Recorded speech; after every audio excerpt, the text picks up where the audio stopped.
How to use Grammarly AI in your mobile phone.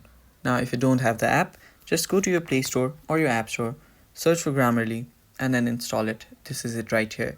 And after you install it, let's just open it. Now, as you can see, this is the first initial page that Grammarly has. So, what you can do here is you can just import the document right down here, from here, or just right here. Now, if you start writing here, you'll create a new file. You can give it a name and whatnot. Now, to actually use the Grammarly, I'm just gonna load this demo document up, and as you can see, there are several mistakes right here. And if you go to there, it will show you that the spelling is not correct.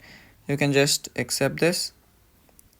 It will correct it. Now if you go to the effect, it's again not correct, so just tap on accept, it will correct it, and just keep on doing so.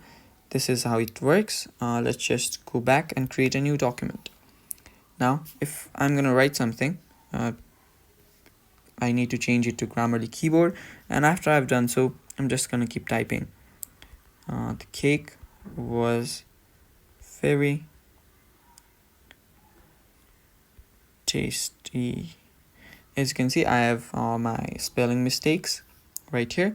Now if I just tap on right here, it will just make this better.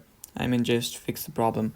Now if I select this, I'm sorry, now if I click on that Grammarly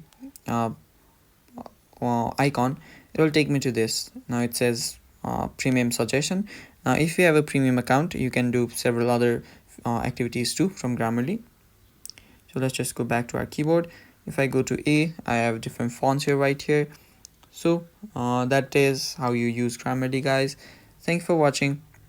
If you found this video helpful, don't forget to hit the subscribe button and hit the bell icon so you don't miss out on our upcoming videos.